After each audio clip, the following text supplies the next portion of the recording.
Guys, kuno ndi kuli Longwe, area 24 Ngwenya. Mpanda muona pawo kuni nyumba kumeneko. Malo amuntu ina ake dzina lake Konchema. Anali munthu wa ndalama amanyamula jimu, kunali jimu.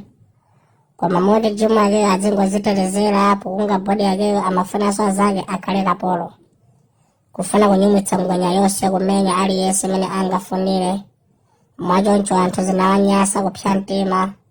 Kungolimba mtima kuti amene asamanitse kuseni mwana kuti awotche nyumbayi nimene mukuoneramo yaka nyumbayi yawotchedwa ana angosera kuvuta nyumba yawotchedwa chilichonse chatengedwa kumene kuja kugalimoto chani tsoka ndilo kudali walenti kupwetekeka zinthu zoti sizimamukhudza ali kufidwa alenti sakudziwa kalikonse. Guys, please, anthu amene muli ndi chuma manyamula majimu ena akasakhala kapolo wanu mmodzi kuti adzikuonana kalalo mwamba. Please guys, konda ana aliyense.